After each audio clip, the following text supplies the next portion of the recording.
کل جماعتی حریت کانفرنس نے حالیہ دنوں میں بھارتی فوج کے ہاتھوں کشمیریوں کی قتل و غارت گری پر شدید تشویش کا اظہار کرتے ہوئے کہا ہے کہ قابض فورسز نے محض 2 دنوں کے اندر 8 نوجوانوں کو شہید کر کے کشمیر کو پھر ایک بار مقتل میں تبدیل کر دیا ہے۔ انہوں نے کلگام، شوپیاں، اسلام آباد، سری نگر اور دیگر علاقوں میں شہید ہوئے نوجوانوں کو شاندار خراج عقیدت پیش کرتے ہوئے کہا کہ شہداء کی قربانیاں ضرور رنگ لائے گی اور ان عظیم اور بے مثال قربانیوں کے طفیل کشمیر جلد بھارتی غلامی سے آزاد ہوگا۔ حریت قائدین نے کہا کہ تحریک آزادی کشمیر شہداء کے خون سے مزین ہے اور اس عظیم جدوجہد میں 6 لاکھ سے زائد نفوس نے اپنی جانوں کی قربانی پیش کی ہے اور شہداء کے ادھورے مشن کو ہر قیمت پر مکمل کیا جائے گا۔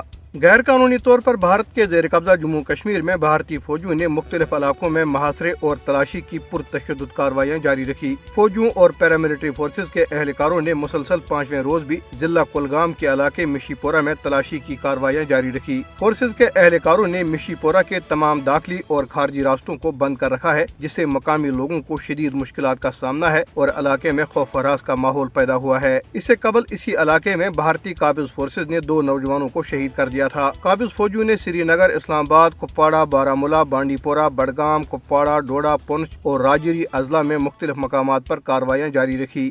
بھارت کے غیر قانونی زیر قبضہ جموں کشمیر کے ضلع پلوامہ میں ایک پولیس سب انسپکٹر کی لاش برآمد ہوئی ہے۔ پولیس نے بتایا ہے کہ انڈین ریزرو پولیس کی 23 بٹالین میں بطور سب انسپکٹر تعینات سمبورہ کے رہائشی فاروق احمد میر کی لاش ان کے گھر کے قریب دان کے کھیتوں سے برآمد ہوئی۔ ابتدائی تحقیقات سے معلوم ہوا ہے کہ وہ گزشتہ شام اپنے دان کے کھیتوں میں کام کے لیے گیا تھا، جہاں اسے گولی مار کر ہلاک کیا گیا۔ ادھر مقبوضہ کشمیر میں جموں خطے کے ادھمپور ضلع میں لڑکیوں کے ہائی اسکول اور ایک مندر کے قریب شراب کی دکان کھولنے کے خلاف زبردست احتجاجی مظاہرہ کیا گیا۔ مظاہرین نے جگانوں میں گرلز ہائی اسکول اور مندر کے قریب شراب کی دکانیں کھولنے پر برہمی کا اظہار کیا۔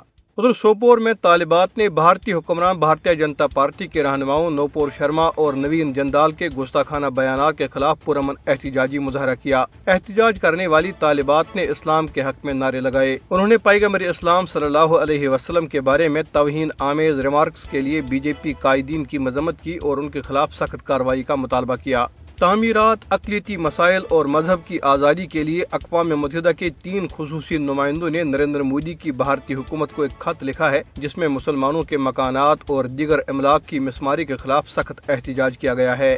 BJP کی ریاستی حکومتوں نے رواں برس اپریل اور مئی میں مذہبی جلوسوں کے دوران اور بعد میں مدھیہ پردیش کے خرکون، گجرات کے آنند اور دہلی کے جہانگیر پوری میں مسلمانوں کے سینکڑوں مکانات اور دیگر املاک کو مسمار کر دیا ہے۔ تہواروں کے موقع پہ ہندوتوا کارکنوں نے جان بوجھ کر مسلم علاقوں سے اپنے جلوس نکالے اور مساجد کے سامنے اس وقت نعرے لگائے جب مسلمان نماز پڑھ رہے تھے۔